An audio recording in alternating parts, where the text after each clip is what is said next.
Herzlich willkommen zurück zu Bravely Second Endlich, ja, meine Freunde. Ja, der gestrige Part war irgendwo mal mehr als krass. Erstmal fett 48 Minuten gedreht, aber es ging halt nicht anders. Es war halt so schön und so intensiv, da wollte ich nicht einfach schneiden. Und wir gehen jetzt entweder zu Wasser oder zu Land raus. Wir müssen halt nur zum Schubberschiff und wir gehen einfach raus. Und starten noch ein kleines Szenario, glaube ich. It heartens me to see you safe, sire. I have the two of you to thank for that. Bella, Ku, forgive me. They went down fighting for the cause. Just like we will, should it come to that. You will succeed, sire. You must. You must not let the convictions, the sacrifices of our comrades go for naught. Just so, Nikolai. And yet we have a problem. These memories. You have them too, Majesty. They keep coming back to me, like horrible dreams. I thought as much. If we all have these memories, it is all but certain that you and his companions do as well. Precisely. We can assume that our plans are an open book. We must get to the compass before they do. And let yourself be captured again?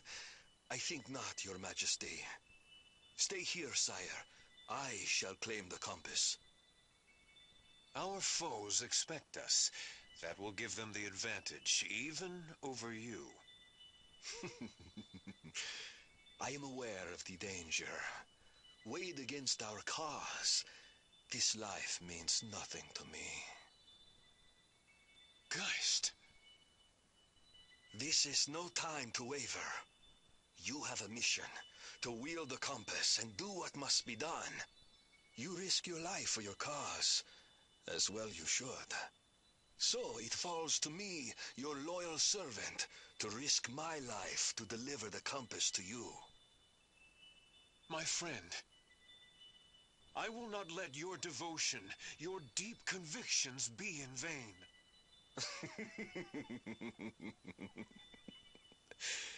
No, you will not, sire. Lest I haunt you from beyond the grave.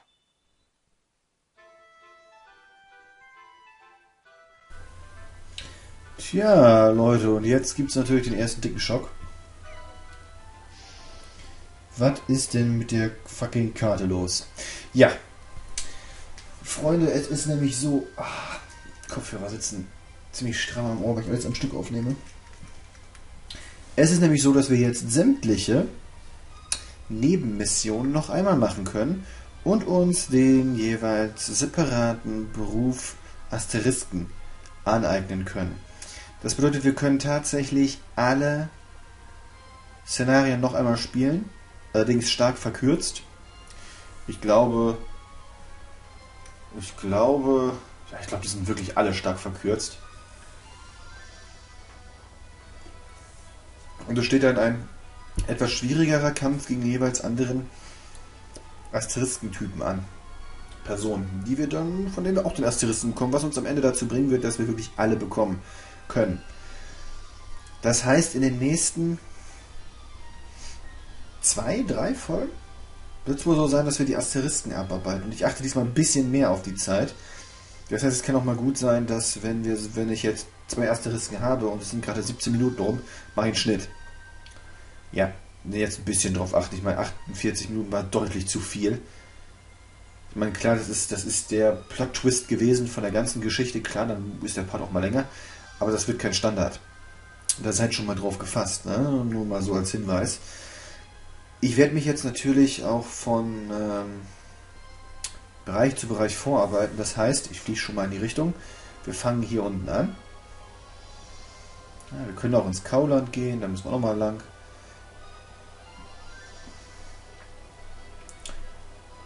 Aber wir fangen hier an. Na, Quatsch. Wir sind hier. So, mal runter. Ich weiß gar nicht, wie viel hier noch kommen. Mal gucken. Need water.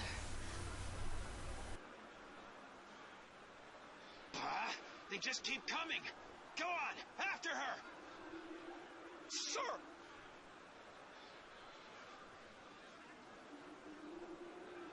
You're doing a good job, Jackal. Who? What do you want? Look, if you can't tell, I'm freaking busy here. Don't just stand there looking, Stu. Okay, then we'll help.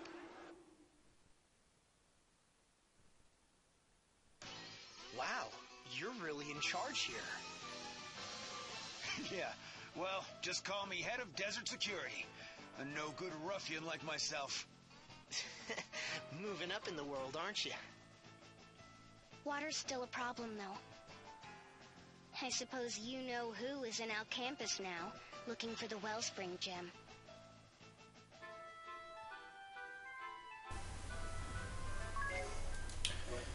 Ja, da wissen wir schon Bescheid, ne? Wir können, ja, momentan die Monster auch ausmachen. Es ist hier so, die Monster sind, ich meine, die sind aber auch die in der Gegend deutlich stärker teilweise. Und man kann auch sehr gut trainieren. Ich werde auch Spannungsgespräch. Gummieis, aha. Später mal ein Offscreen-Training ansetzen. Und zwar auch wieder dort, wo ich schon sonst immer trainiert habe, in diesen heißen Quellen mit den BP-Punkten gleich 3, die hochgesetzt werden. Kann am besten trainieren, mache ich dann auch wieder, aber erstmal machen wir die Sidequests. Oh, schaut euch das an, es dehnt sich und wird länger und länger. Tatsächlich, das ist also das Eis, von dem Agnes gesprochen hat. Arnsheims dehnbares Eis. Das gibt es nicht nur in Arnsheim. Die Leute essen es in ganz Harina, so viel ich weiß. Oliver, so ein fantastisches eiserzemis Eis. Haben Sie da Durian hineingetan? Oh, Tess, einfach... Oh, das ist es bestimmt nicht. Das ist einfach Toffee. Tja, schade. Ihr habt beide Unrecht. Das Zähe entsteht durch trockene, pulverisierte Alraunwurzeln. Wow, wirklich? Ich wusste nicht, dass sie so kleben. Aber warum macht man so ein Eis so klebrig? Gegen die Hitze. Mittags ist es hier in der Arena so heiß wie direkt auf der Sonne. Normales Eis schmilzt sofort und fängt an zu tropfen, nicht? Natürlich. Deshalb haben sie lieber Eis, das klebt. Genau, es schmilzt zwar, tropft aber nicht herunter. Die ideale Wüstenleckerei. Lecker. Noch eins bitte. Wisst ihr, wo das klebrige Eis als nächstes klebt? Auf den Hüften von Idia. Oh, voll fies. Ich will mal eben kurz gucken hier in den Shops. Gibt es eigentlich hier auch bessere Waffen? Nee, die Waffen sind immer noch gleich doof. Ich habe doch letztens noch... Oh, da hier der Kompass und so ein Kram. Ausrüsten.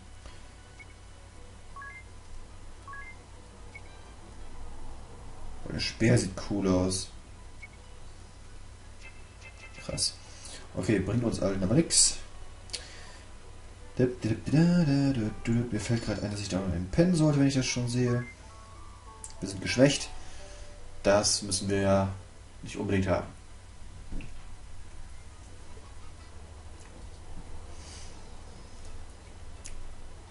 Danke. Auf geht's. Ja, dann jetzt holen wir uns den Rotmagier-Asterisken. Kriegen wir ihn eigentlich hier oder müssen wir... Okay, das ist nichts Neues. Dann müssen wir dafür mal gucken. Außer, dass wir noch wieder in die Höhle müssen. Ich weiß gar nicht mehr. That's, oh, right. DeRosa is working here as an adjunct professor. So, there's a water shortage. Is that right? How would outsiders... Ah, it's you. You don't have to explain everything. But we will have some Alcampa noodles. Of course. One large, two regular, and a firm, right?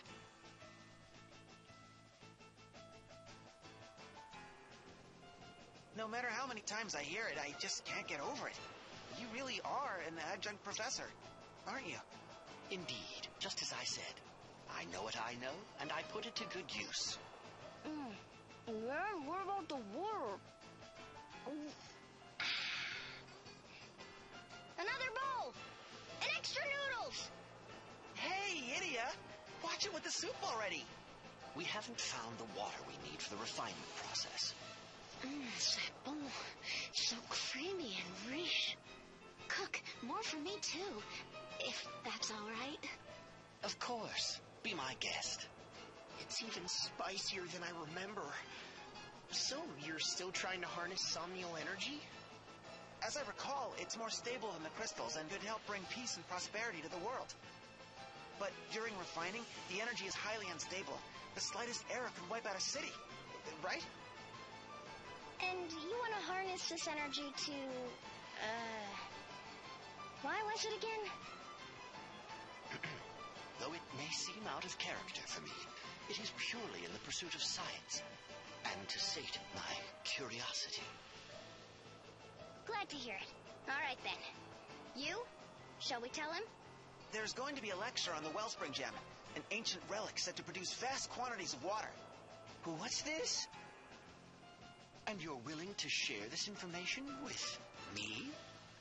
Knowing you, you'd have sniffed it out anyway. Just don't get any ideas about going after it on your own. Consider it our payment for the soup. Ah, that hit the spot.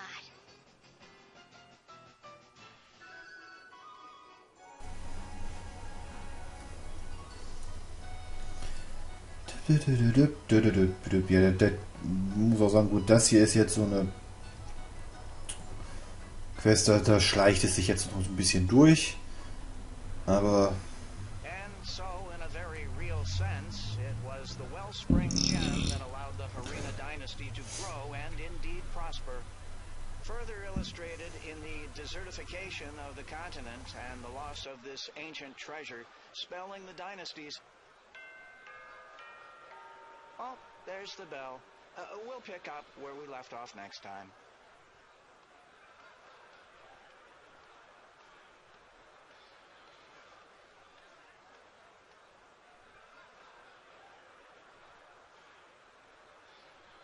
Same old, same old. How about you? I wasn't able to dig up anything new either. Alright then. Might as well wake these two up. DeRosa left earlier. He seemed like he was in a hurry. I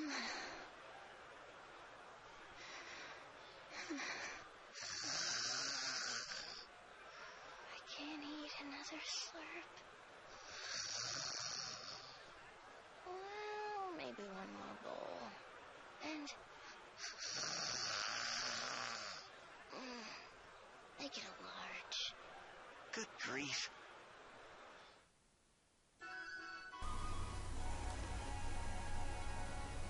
ja, ja, alles schon mal gesehen und gehört. Er erinnert uns an vergangene Zeiten, an denen wir das schon mal erlebt haben. Jetzt müssen wir uns auf den Weg machen. Müssen wir denn echt den ganzen Weg nochmal? Ich bin mir gerade ganz unsicher. Ich dachte, wir kommen da hin und buff. Ach, tatsächlich, müssen wir echt nochmal hin. Na gut. Aber jetzt müssen wir zu der Oase. Ja, ist das hier vielleicht schon? Müssen wir echt zum Kristall laufen? Ich bin mir gerade echt nicht sicher. Now listen, if you want to be a real bandit, you gotta follow the rules. No exceptions. Right, boss. Rule number 1, don't steal from anyone weaker than you. Rule number 2, we'll finish this later. Go on, scram! Quite the impassioned lecture. Training the next generation? Yeah, that's about right. What about you? Why are you here? We've been researching the Wellspring Gem in our campus, and we found out some things. You did you? Right, like about that place to the west. The ruins you used for your hideout. The secret tunnel, entrance near the big chair. You know what I'm talking about, right? Well, yeah, I do, but how did you...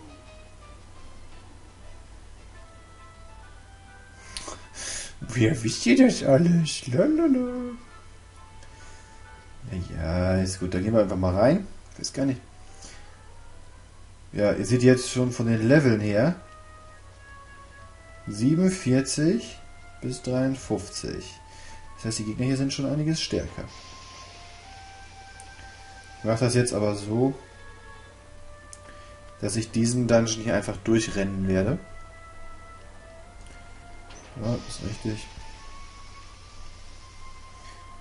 Da machen wir jetzt nicht extra irgendwie große Arbeit oder detaillierte Sachen drin. Die werden wir einfach durchrennen. Hier gibt es auch sonst nichts. Außer wir sehen da hinten eine Truhe. Die können wir ja öffnen jetzt. Denn wir haben den Schlüssel erhalten.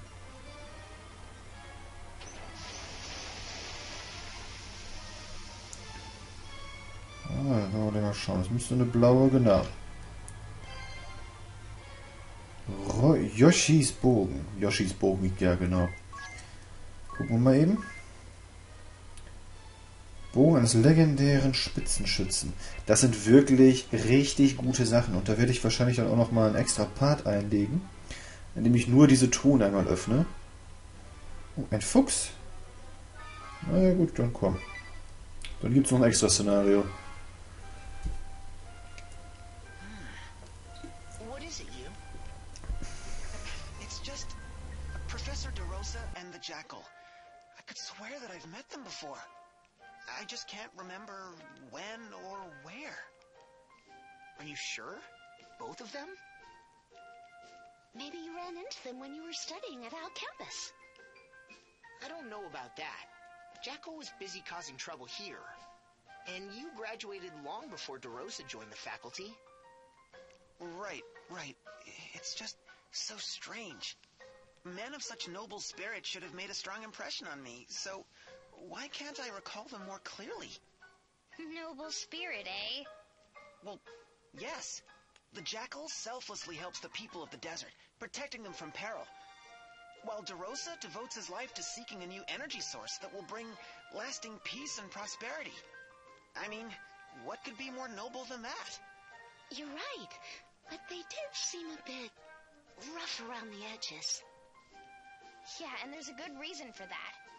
Jackal may be head of desert security now, but back in the day he was the leader of a notorious bandit gang.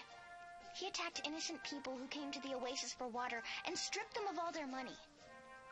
What? A bandit leader? But he's barely older than me. I know, right? But he lived on the streets and had to grow up fast. What about the guy in red? What's his story? He was even worse. He manipulated the hearts of women to bring down an entire country. I still can't believe that conniving old lech is trying to solve Lux and Dark's energy crisis.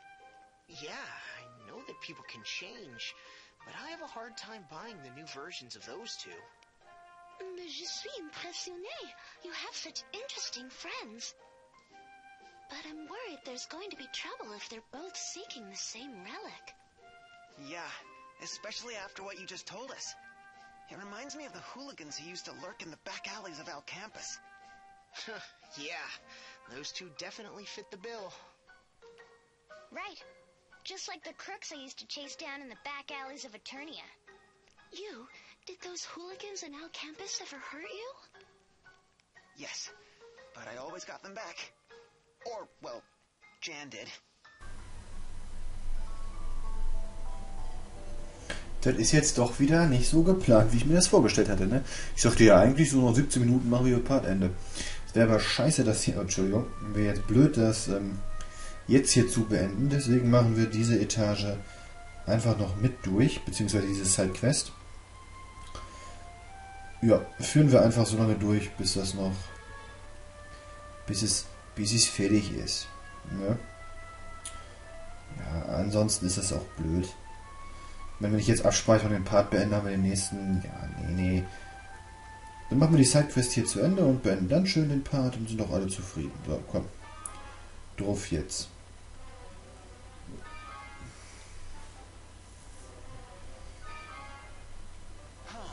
So this is what happened. And this must be the Wellspring Gem. With it, the oases will grow verdant again. Hey, I remember you. The Red Mage DeRosa, was it?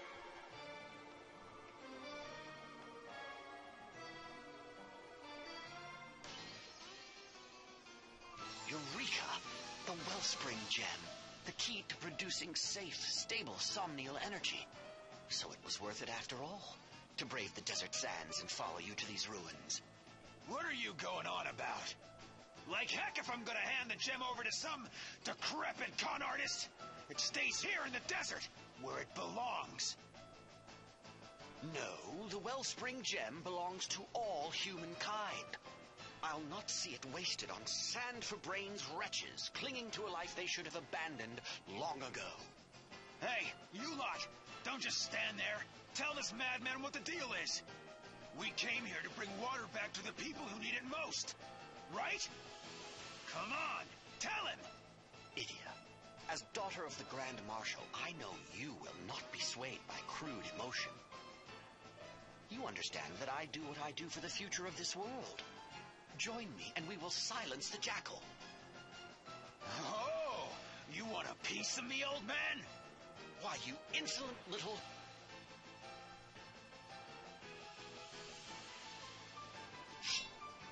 So now what? We have two choices. Help the desert dwellers by restoring water to the oases. Or help with an experiment that might usher in a future of peace and prosperity.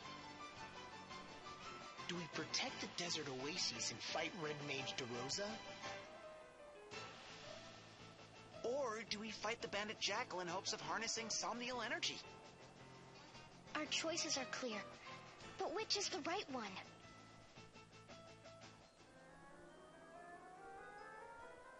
Schon wieder vergessen, wen ich ansprechen muss. Dich? Wenn ich den bekämpfen will jetzt?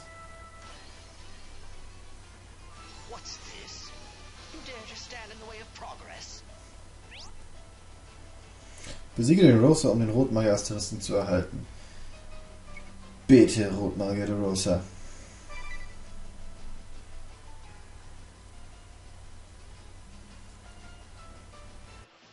For heaven's sake, girl, you're as stubborn as your father. But if it's a battle you wish, let's show them a good tie.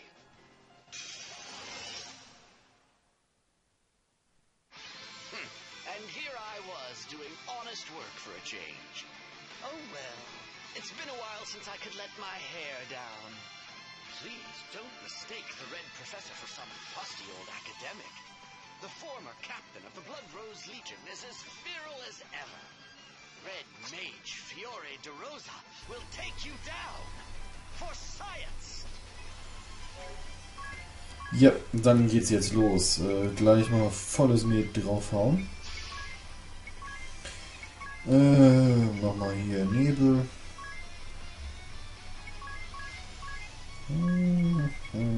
Du plünderst mal von DeRosa.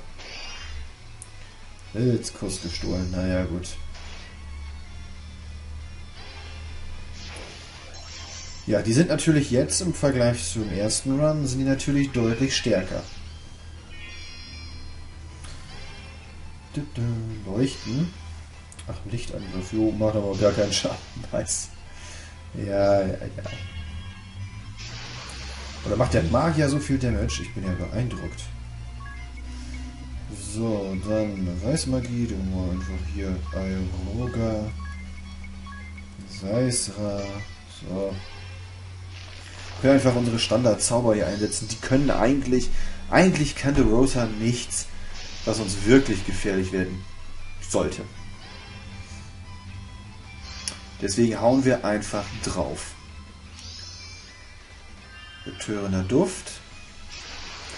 Ist ja auch noch betört, ey. Ich glaub doch hier. Ey, Leute. Schwören. Mal Finsternis. DeRosa. Roger.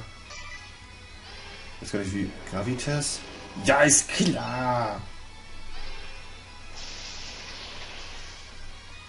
Lol, die Magier sind weg. Steht also nur noch DeRosa da. Und wenn ich richtig in Erinnerung habe, dann sind die auch nicht so stark. Wie jetzt zum Beispiel der Kaiser oder sowas. Klar, die sind stark.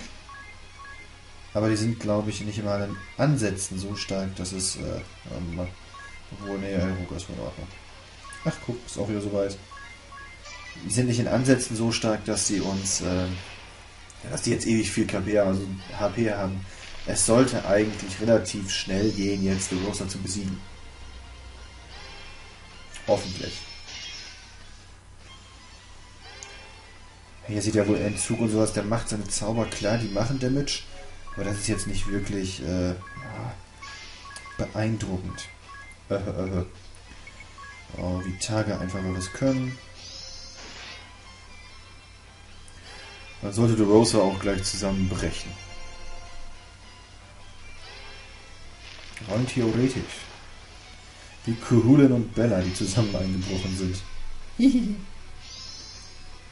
Tja, der Duft, wen hast du jetzt ausgesucht? Ja, das ist nicht so schlimm.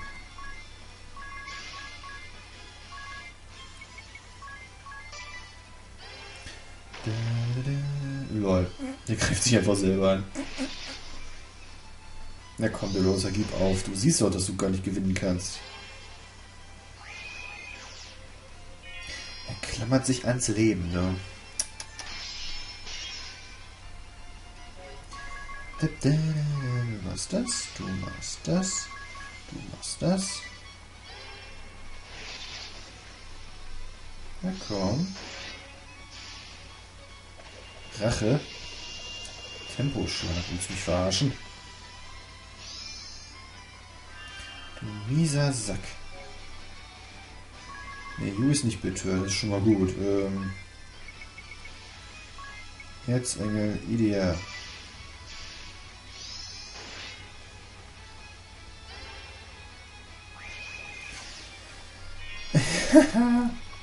Mach ruhig, ist kein Problem. Rote Zahlen. Ja. Hat ja nicht viel gebracht. So. Roga. Das ist auch wieder bei der Sache. Komm jetzt, knick ein, du Sau.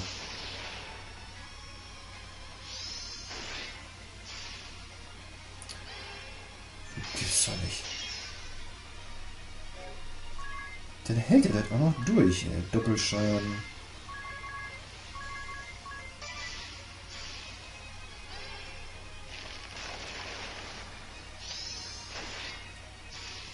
Och, Junge. Is it so hard to imagine a better future? Es geht doch. Meine Güte, der hat sich aber auch wacker gehalten. Joblevel für Tis, Zeitmagie Level 4. Sehr nice. Äther und Allheilmittel, okay. Und was natürlich auch sehr, sehr wichtig ist für unsere komplette Kollektion, ist der Rotmagier-Asterisk. Rotmagier ist immer so eine Sache. Kann von allen von vielen etwas, aber nichts wirklich richtig gut. Nutzt Schwarz- und Weißmagie bis Level 4.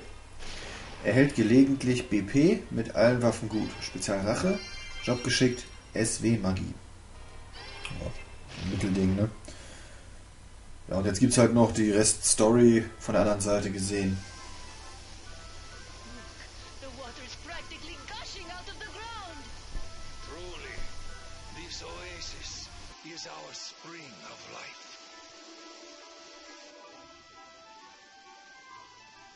The boss said, if that true when her clowns drop by, give him a glass of cold water. Oh, did he? Well, whatever.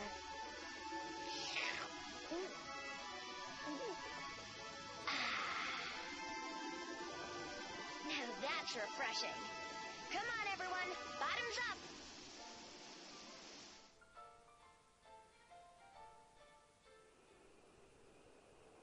Oh, it's you. That's one big bowl of soup. Let me guess. They shut down your somnial energy research? Mr. DeRosa went in search of the wellspring gem, but he never came back. For every 5 years our research is delayed, the world suffers a decade of sorrows. Wealth disparity between nations ever growing, the people facing war and starvation, and I can't do anything. I'm helpless. Listen, there's something I need to tell you. It was us who chased after Rosa. You? You were working for the future of mankind. You wanted to bring lasting peace to the world. It moved me a great deal, you know, when you spoke of your hopes and ideals. But the people in the desert needed that water. I couldn't turn my back on them. I chose to help people in the here and now, rather than gamble on a future that's still just a dream. I couldn't let him have the wellspring gem. I'm sorry. I just couldn't. I'm... I'm gonna do it anyway. I'm gonna find a way to harness that energy. I don't know how yet, but I'll figure it out somehow. Then I can help everyone, the desert people included. I will succeed. I will.